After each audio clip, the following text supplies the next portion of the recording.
I want to talk a little bit about the concept of a Chasid. What is a Chasid?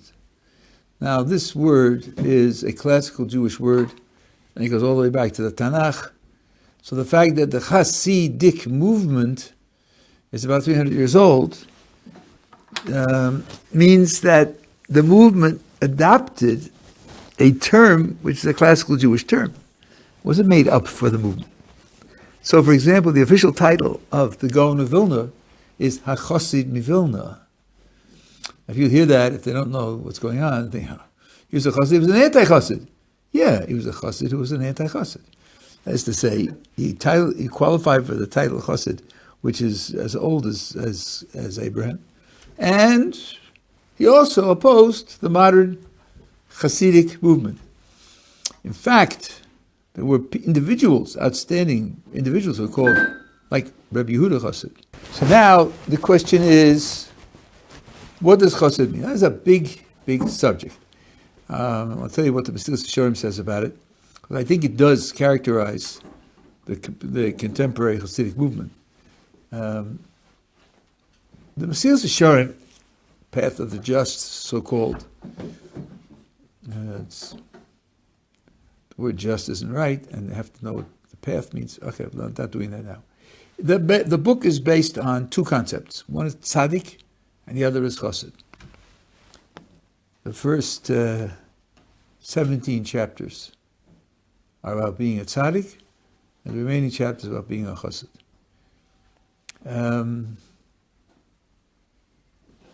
Tzadik means you do what's right.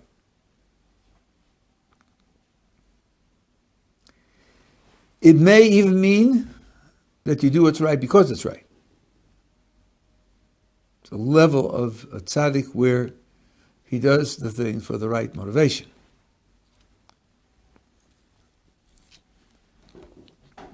Right is a term, if that's the writes about this, right is a term which describes an external reality that's putting pressure on you. It's commanding you. It's forcing you. When we have a moral obligation, we sometimes say, I have to do that. It's not just a question of choosing. It's not just a question of preference. I have to do it. Chasid, says the Mitzvos Shurim, is someone who serves God out of love. His desire, his hope, his goal, his fulfillment is in knowing that HaKadosh Baruch Hu is pleased with what he does.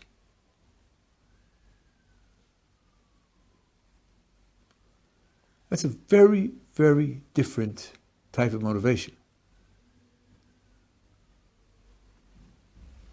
First of all, the motivation of a chassid is based on the idea of relationship. I may have mentioned to you, I once heard my pleasant Rebbitzin giving a shiur, webinar, and she asked her listeners, when you hear the word commandment, it was just before Shavuos, what do you think of? So I thought, commandment, right and wrong, good and evil, responsibilities, obligations, reward and punishment. That's what I think about when I hear about the word commandment. And she said, relationship. And I thought, wow, I never would have said that, ever. But think about it. If A commands B to do something, that's based on a relationship. Why should B listen? Because there's some kind of connection between A and B. Otherwise, close the window. Have a nice day. What's it got to do with me? You said close the window. Why should I listen to you? Issuing an order means there's some kind of relationship. Now, the relationship could be on many different levels. The person may have authority over me, and then that gives me a reason to obey the order that he gives. If I love the person, and I want to please the person, hearing the order doesn't trigger the obligation button in my mind. It triggers, that's what he wants. That's what he wants. That's what he'll be pleased with. And that's why I do it. Not because I'm forced to do it. It's more that it's a trigger for an attitude that I already have, the attitude of, I care about him, I want things to be good for him, and that's why I do it. One of the big practical differences between the attitude of the tzaddik and the attitude of the chassid is how you look at mitzvos. The tzaddik looks at mitzvos this way. Because Baruch Hu gave me mitzvos to do. I have a list. An average day, the list has in it maybe 250 different things to do. I go through the day, I check off the items on the list. If I can check them all off, that I did all the mitzvahs that apply to me, been a good day. A good day. I checked off the items on the list. The Chasid doesn't have a list of mitzvos. He has a list of hours and minutes and seconds. As he goes through the day, he says, what did I spend the last 15 minutes doing? I spent the last 15 minutes doing this for HaKadosh Baruch Hu. Check it off. And the next 20 minutes, and the next half hour, and the next 5 minutes. And his day is a successful day if he can check off every minute and say, yes, during that minute I was doing something to please HaKadosh Baruch Hu. He's counting minutes, not mitzvos. Of course, what he's going to put into the minutes is mitzvos. From the point of view of a chassid, there's no time off. If you love someone, you care about that someone, and that someone is someone with whom you can interact all the time, there's no time off. You don't want any time off. Every minute spent together is precious. So it's a very different attitude, a chassid. There's a big difference in the experience of avoda between the two of them. And here I want to explain this to you with a mashal, which I wrote in a certain article, and together with a statement in the Gemara. Gemara says the fum tzara agra. The more difficult it is to do the mitzvah, the more reward you get for doing the mitzvah. All right? I want you to imagine two brothers. Both brothers are totally dedicated to their father. Father needs something at 3:30 in the morning. He calls either one up. He gets, yes, Dad. What do you need? How can I help you? And a voice of enthusiasm. I'll be right over. One son does it out of duty. It's my father. He was generous when he raised me. He invested in me. I owe him a lot. And you know something? I pay my debts. He calls me. I'm there with a smile. I want him to feel good. The other son feels love for his father. My father showered me with love, and that's why I love him. I love him in return. My father calls me. It's an opportunity to serve him. An opportunity. Now, let's imagine that the father doesn't discern the difference between the two children. All he knows, he calls either one, he gets exquisite, caring, immediate help. He loves both of them. He appreciates both of them. Doesn't see a difference between the two of them. On his deathbed, becomes clear to the father that the one son was serving him out of duty and the other son was serving him out of love. Will that affect his relationship to the child, his appreciation of the child, his feeling of connection with the child? Will that have any effect whatsoever on the way he feels about it? Or just, well, this one does that out of duty, that one does that out of love. Like, you know. I think the son who does it out of duty appears to be a cripple. He's a cripple. Why doesn't he love the father? Why doesn't he love him? The father showered him with love. Not only money and training and effort and investment and psychological investment, but he showered him with love. Why doesn't he love him? he has something broken inside him, that he doesn't respond to love with love. Okay, what he does is very good. He's doing what he's doing out of duty and is satisfied, and he's doing it in such an exquisitely fine manner that the father is very pleased with what's going on. But still, what's wrong with him that he doesn't love his father? The Torah says that when you serve HaKadosh Baruch Hu, serving God out of love is higher than serving God out of duty. There are exceptions and there are twists and the turns and the definitions, but that's the general position. General position is serving God out of love is higher than serving God out of duty. More precious. And I think that the father will feel that the son who's serving out of duty is somehow distant to him. It's not as personal as serving him out of love. Okay, having said all of that, and giving you at least an introduction to the idea that the service of God out of love is superior to the service of love out of duty, let's go back to the quotation from the Talmud that I started with. The harder it is, the more difficult it is, the more resistance there is, the more pain and irritation that you have to put up with to do the mitzvah, the more precious the mitzvah, the more reward you get.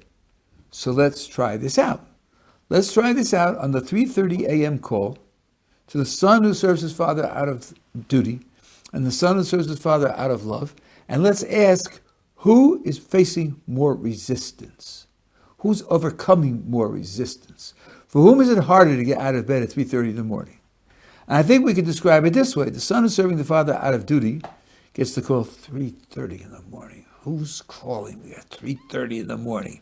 He looks at the phone. Oh, it's Dad. Oh. Dad says, I need you over here right away.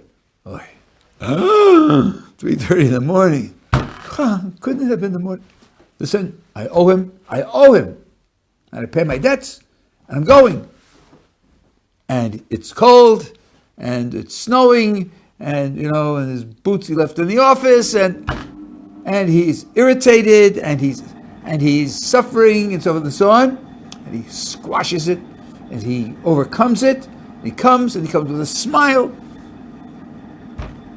He's overcoming a significant amount of suffering. Now ask yourself about the son who's serving his father out of love. Is he similarly suffering irritation and resentment and resistance and pain in the neck and so forth and so on? Not at all. On the contrary, he's thrilled. He's thrilled at an opportunity to show how much I love my father. So the son who's serving out of love has less irritation, less pain, less suffering in doing the service. According to the statement in the Talmud, that the amount of pain that you have in doing the mitzvah determines how much reward you get for it, it sounds now that it's out of proportion. It sounds like the son who's serving out of duty should get a bigger reward because he has more pain in doing it. Let me give you an example of what I mean. Maybe I don't know whether I'm communicating something to you that's part of your experience. Let's imagine two ways that a person works hard and ends up worn out. One is that there's been a load of gardening materials to the house, and the gardener didn't come, and the father says, distribute the things around the garden where they belong, and it takes 4 hours, and they're heavy, and it's complicated, and he has, couldn't care less about the garden, and he does it. And he's exhausted at the end. Contrast that with football practice. He's playing on the football team. At the end of a football practice, you're also exhausted. Let me ask you something. Is football painful? The answer is yes and no. I mean, if you're a guard and they're coming to tackle the quarterback and you have to fight the guys off, there is pain there. But somehow, when you're playing football, you don't think of it as painful, irritating. You're playing football. Whereas distributing the stuff around the garden is irritating. You're straining your muscles and it's irritating. Your psychology, when you're doing it, can determine the extent to which it bothers you. They did a wonderful experiment many years ago. They had people coming to the dentist, and they told the dentist to tell the patient, does a quick check of the teeth, says, your teeth are fine. We have a new cleaning method, a new very thorough cleaning method. So it's going to take longer than it normally does to clean your teeth, but let me tell you, your teeth are fine, we don't need to drill, there's no cavities. And then he drills, fills the cavities, and does the whole thing, right? The report of pain goes down by 75%. Because most of pain is fear. You're there, you're tense, you're waiting for it to happen, and that magnifies it in your mind. At any rate, they're both going out at 3:30 in the morning, it's snowing and it's cold, and the wind is blowing and everything else, but the one who's doing it out of love doesn't experience that as irritating, he doesn't experience it as pain. He's filled with the idea of the privilege of doing something for the person whom he loves.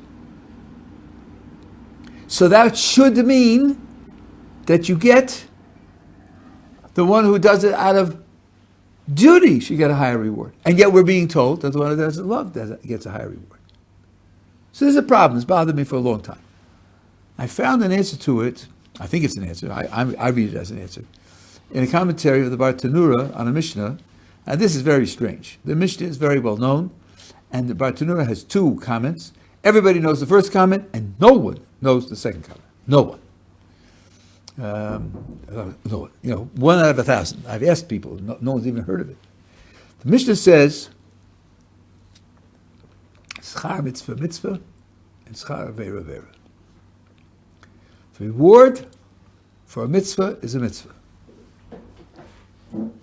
Now, believe it or not, that short, tiny fragment of a statement has, for my money, you can leave it off. It doesn't have to be on. You turned it off.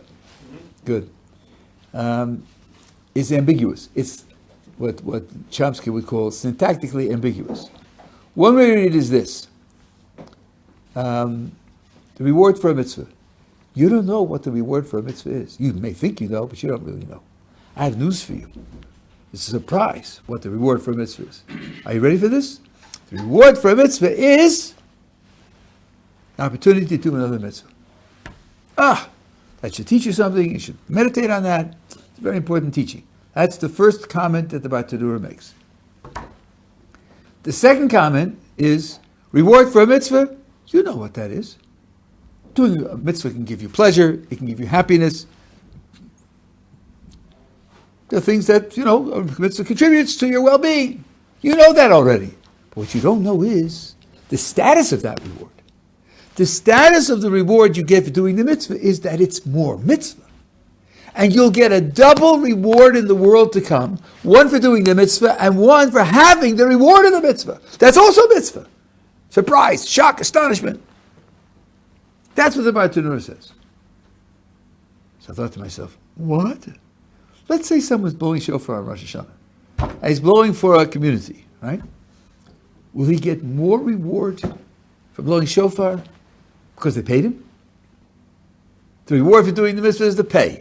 Bartanura is saying not only is the mitzvah something you get rewarded for, but you get the reward you got for doing the mitzvah is more mitzvah, and you'll get a bigger reward in the world to come. So you'll get a bigger reward if he's paid money to do it. That just doesn't sound right. And although the Bartanura doesn't elaborate, he just says this. I have asked Talmidei Chachamim. I have not gotten any wise comment. Oh yeah, it says over there, and you pick up the other passages. Just kind of strange, surprising. So I have a theory. I have a theory that what the Bartanura means is that the reward, the pleasure that you get out of doing the mitzvah, because you do the mitzvah out of love, the pleasure we were just talking about, the call at 3:30 in the morning, when the son goes to his father out of love, and he's thrilled with the opportunity to do something with his father. When you do something for someone whom you love, the doing is a tremendous pleasure. It's a tremendous pleasure. That pleasure is also a mitzvah. It's also a mitzvah because it comes from the fact that you're doing the mitzvah on the highest possible level. And therefore it enhances the mitzvah. And you get a reward in the world to come for doing the mitzvah, and also a reward in the world to come for doing it out of love, which gives you the pleasure of doing the mitzvah. That pleasure increases the reward, because it is also mitzvah. That way, at least I can make sense out of the Bartanura. But then, what the Bartanura is telling me is that other quotation from the Talmud, which we started with, quotation that you get more reward for the mitzvah when you overcome pain and irritation, doesn't apply to this kind of pleasure and this kind of pain and irritation. If the pain and irritation comes specifically from the fact that you're doing the mitzvah on a lower level of simply duty, you don't get extra reward above and beyond someone who doesn't have the pain because he does it out of love. So let's see if I can make this clear now. I have 3 scenarios. The 2 scenarios that I gave you, 3:30 in the morning, it's raining, it's snowing, it's cold, it's windy, and for the one who does it out of duty, he suffers all that deprivation in doing it, and for the other one, he doesn't suffer because he's doing it out of love. The third one I'm introducing now is 3:30 in the morning in Palm Springs in March, when it's beautiful, it's very comfortable, it's fine, dry. The sun gets too cold in the morning, goes out into the night. What a beautiful night, you know. There's absolutely no pain, no resistance, no irritation, nothing. Okay, it's 3:30 in the morning, but the weather factor is reduced. It's taken off. So that one, if I compare the one who does that out of duty with the Palm Springs sun, the one who does that out of duty will get more reward, because he's overcoming irritation, and the one in Palm Springs is not overcoming irritation. You're saying the son does a mitzvah out of duty in Palm Springs? No, he's not in Palm Springs. He's in Boston. And it's snowing, and it's wet, and it's windy, and it's difficult, and it's irritating and painful. But the one who does his duty in Palm Springs is equivalent to the one who does it out of love? Well, the equivalent factually, be in the sense that neither one experiences irritation. What I'm pointing out is that spiritually, and in terms of reward, they're not equal at all. And the one love is higher. That's right. The one so now it's in order. The one in Palm Springs is on the lowest level.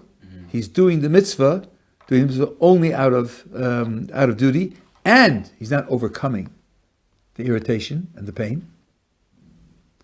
The one who does it in Boston, in the snow, is doing it out of duty and is overcoming irritation and pain.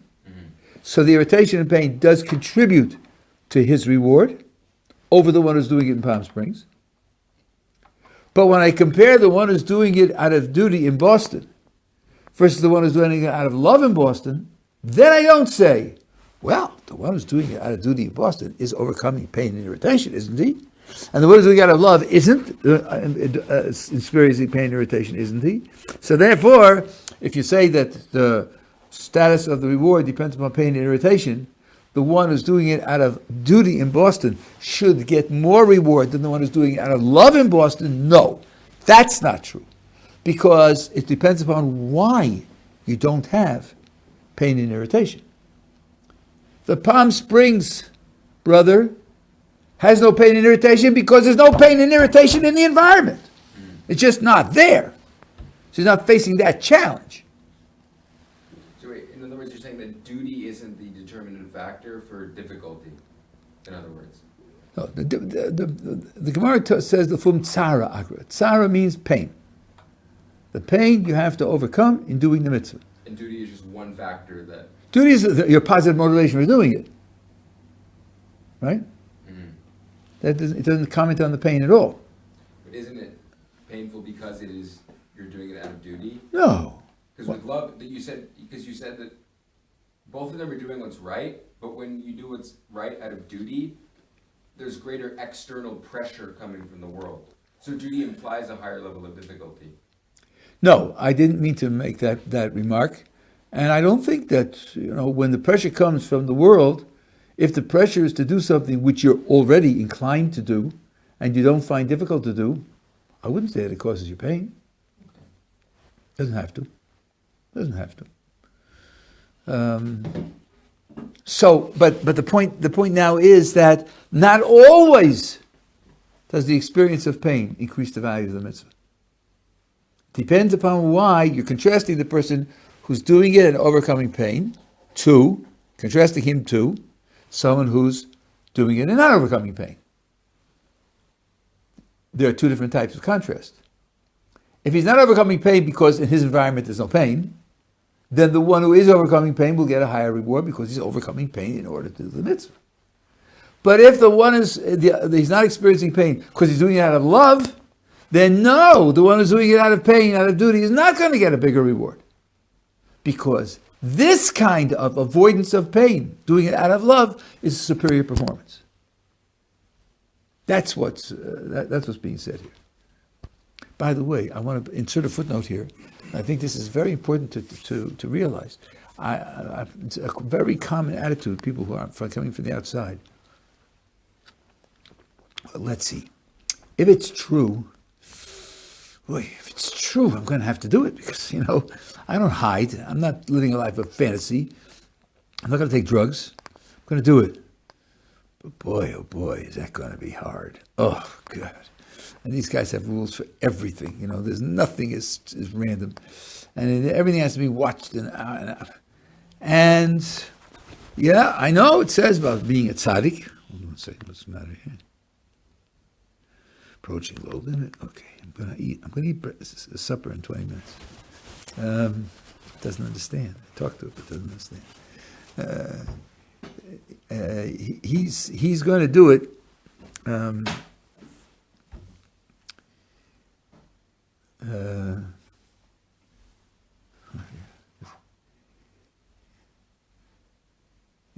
The guy who's doing it out of duty is going to do it.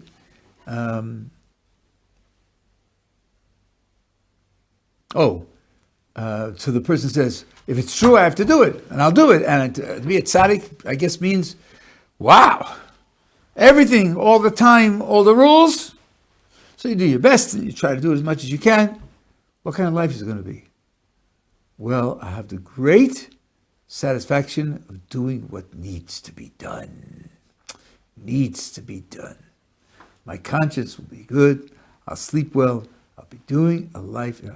Will it be a life of joy and happiness? Are you kidding? Joy and happiness? Where would that come from?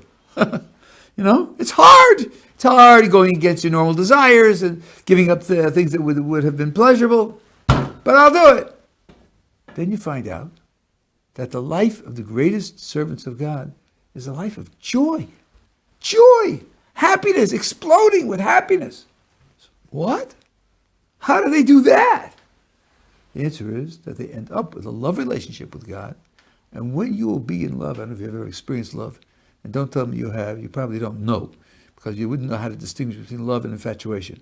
Infatuation and love are not the same thing, really. They really aren't the same thing. But when you have a real relationship with someone, you have an opportunity to do something for the person. And when you have two people who love each other, and you see in their faces, wow, I'm doing something for the person who I love, and the other person's doing. That's And then, the doing is thrilling. It's thrilling. So a life of continuous service of HaKadosh Baruch Hu is a life of thrilled happiness, of joy. That's something which people don't appreciate. They talk about how much you have to give up in order to live a religious life. If you get to this level, you're not giving up anything. Because Baruch Hu is giving you an opportunity that's thrilling and happy and joyful beyond anything you can imagine.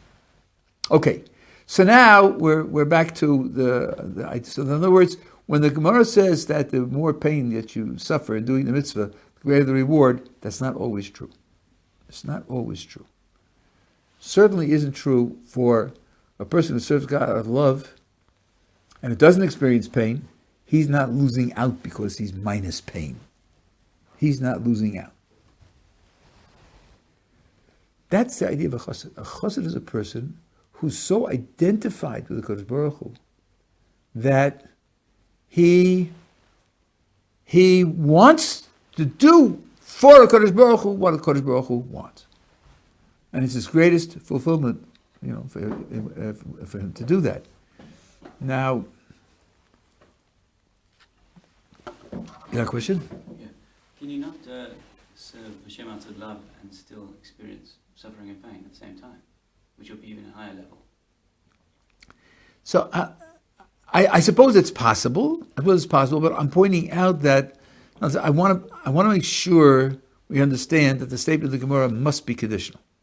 There could be cases like that, but there'll be other cases where he won't.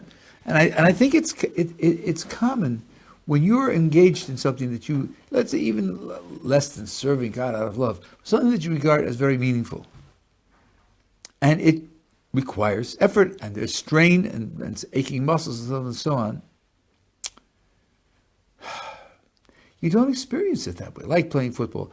I remember I had a friend in South Africa, I haven't spoken to him in decades, but he had a son who was sliding down the banister in his house, and they had a metal grating kind of decoration. His finger caught and was severed. Now this was probably 40 years ago or more. They reattached it in South Africa. The surgeons, I think there were 3 surgeons working on him, doing microsurgery, not like you do it today. Today you do it with robots.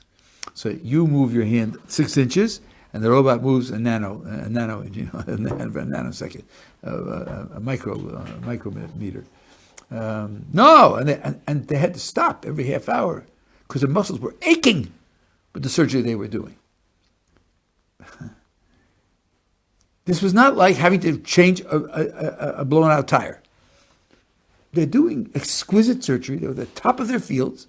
They're going to reattach a severed finger to a person, to a child who's going to have that finger for the rest of his life. Yes, and my muscles hurt, but it doesn't carry the same irritation, the same, do I have to do this? What a pain in the neck that I have to do this because it's so exhausting and so, I'm going to end up with cramped muscles and so on. You don't experience it that way. You experience it as doing microsurgery, which is the miracle of restoring a limb to a person who's otherwise would go through life without the limb. So I think there may be, but it's not experienced in the same way at all. Right. I mean, long distance runners. I ran cross country, which is 2.5 miles. People run marathons, right? It's not fun. If you're running to win, you run in such a way that when you cross the finish line, you're just not dead. That's all. Just not dead. I remember the first time I ran the 2.5 mile cross country race. I was just starting out, and I finished came across the finish line, speeding across. Right? And the coach said to me, "You didn't run the race. You didn't run the race. If you aren't dead at the end of the race, you didn't run it. You were just coasting. The goal is not to look good when you cross the line. The goal is to do it in less time." I learned something from that. So I think that although there may be pain, there doesn't have to be any pain. There doesn't have to be any pain. I'll tell you where I feel sort of inadequate and guilty about this. I think many people share my low, degraded thought that the night of Shavuos, when you stay up all night learning Torah, thank God for Brazil. Thank God for coffee. Coffee? You're preparing yourself to receive the Torah at Sinai. Come on. Can't you muster a little enthusiasm on your own? No, I'll have another coffee, thank you. Shouldn't be like that. Shouldn't have to be like that. So they tell the story about the Medici of Arabi. The night before, the first night of Sukkot, the morning, it's a mitzvah of Lulav and Esrog. And he wanted to take the Lulav and Esrog at the earliest possible time. So he's up all night. He's looking at this horizon, waiting for to see the sunrise. And the first moment when it's possible, he runs to the case in which it was placed, and he forgot that he had glass doors. It was behind glass doors. And he ran over the case and pushed his hands to get the Lulav and Esrog and smashed the windows because he forgot they were there. Yeah, that's it. That's where it's coming from. It's the opportunity. I want to do it as quickly as possible. I don't want to waste any time, and I want to show them my love for the mitzvah, and my love for Kodesh Baruch Hu who gave the mitzvah. That's where a real chassid shows what it is for him. And believe me, he wasn't using coffee to stay up and watching his wife. 45 minutes till no, let's have another coffee. No, he was on fire. He was mamish on fire. That's what it means to serve a Kodesh Baruch Hu. That's the idea of a chassid. A chassid is someone who's going through life. He's in constant contact with the Kodesh Baruch Hu. Dveikus, attachment. Now, one of the things that this gives you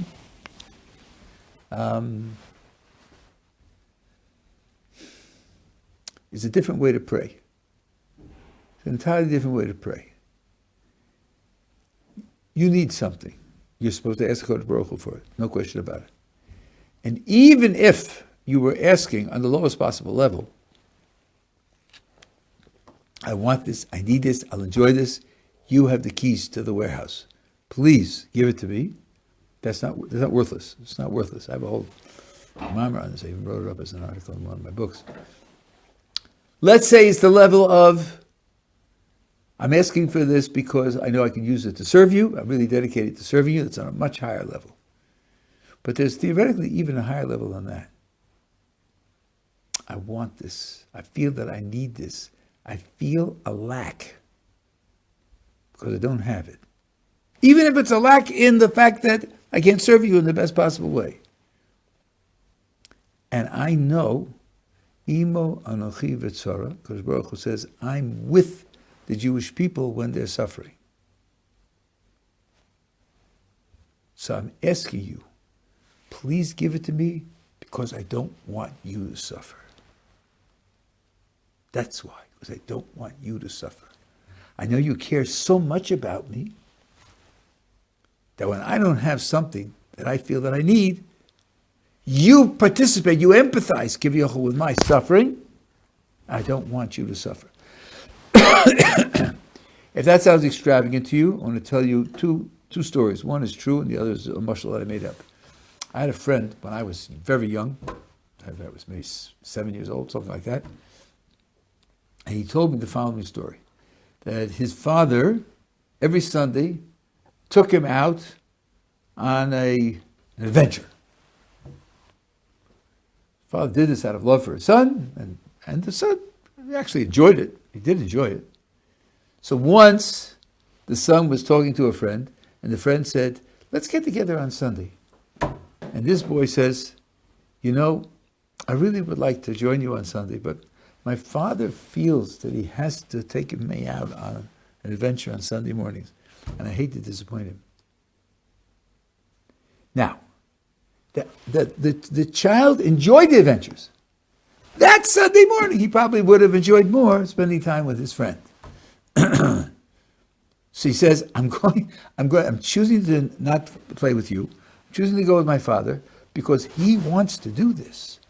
I will enjoy it, but he wants to do it, and that's why I'm doing it, because he wants to do it. He wants to give me this pleasure, that's why I'm going to have this pleasure. The second one is a mashal, which experienced Jews will recognize. The mother, the boy comes home from Cedar, and she says to him, what would you like for supper? And he said, what would I like for supper? My mother likes it when I eat. She especially likes it when I enjoy the food. She's Jewish. So I'm going to ask for steak and potatoes because I love steak and potatoes. I love it. And when I eat it and enjoy it, she'll be happy. That's why I'm asking for what I love. Think about the psychology here. This is quite sophisticated. I'm not asking for it because I love it and I'll enjoy it. I'm asking for what I love and enjoy because she will have pleasure from the fact that I enjoy it. So he says, Mom, how about steak and potatoes? She says, coming up. She prepares steak and potatoes. She calls them in, Okay, here it is, steak and potatoes. And he makes a bracha. He takes a bite and he says, wow, Mom, thanks. This is terrific. How does she feel? My son is eating! He's eating! He's enjoying the food, right? She's Jewish, I told you that. But that's why he chose it. He chose it because she will have pleasure from his enjoyment. This is the attitude you can have in asking Kodesh Baruch Hu also. I'm asking for X because you have told us that when I feel that I'm missing something, when I feel that I'm lacking something, you share that pain. And I don't want you to be in pain. I got this idea from the Nefesh HaChaim, not that I really know the Nefesh HaChaim, not studied it all the way through, but he does say one thing. He says, what's the worst thing in performing a transgression?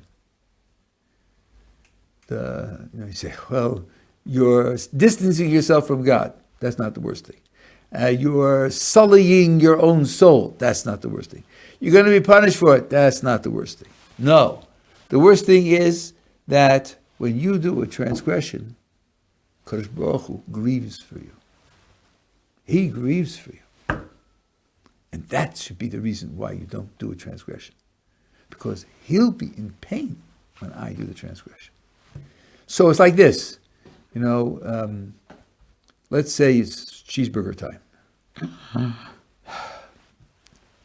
I make fun of this. I didn't really eat cheeseburgers. I didn't really enjoy them. But there are people who bacon cheeseburgers. Come on, McDonald's double bacon cheeseburger. You can't imagine what kind of I got to eat that is. It's just it's out of this world. Now imagine that the cheeseburger is connected electrically to a child, so that every bite causes pain to the child, and you can hear the child screaming. Would you be able to eat it? If you're a normal person, you couldn't do that. You just couldn't do that. You hear the child screaming when you're taking it. You couldn't enjoy it, right? Now you have to imagine that the Shekhinah cries when you do an Aveira. If you can imagine that vividly enough, you say, I just can't do that. I can't do that. I'm causing pain to the Shekhinah. I can't do that. That's a different level. It's an entirely different level. It's a level of love of the other and care for the other. Yeah. It's kind of the obvious question, but can you elaborate a little bit on the Shekhinah feeling pain? I can imagine that from a literary perspective, but what that means is obscure. I'll tell you. I can only say this. Yes, I know you're upset. You're really upset. Okay. In 3 minutes, I'm going to eat supper.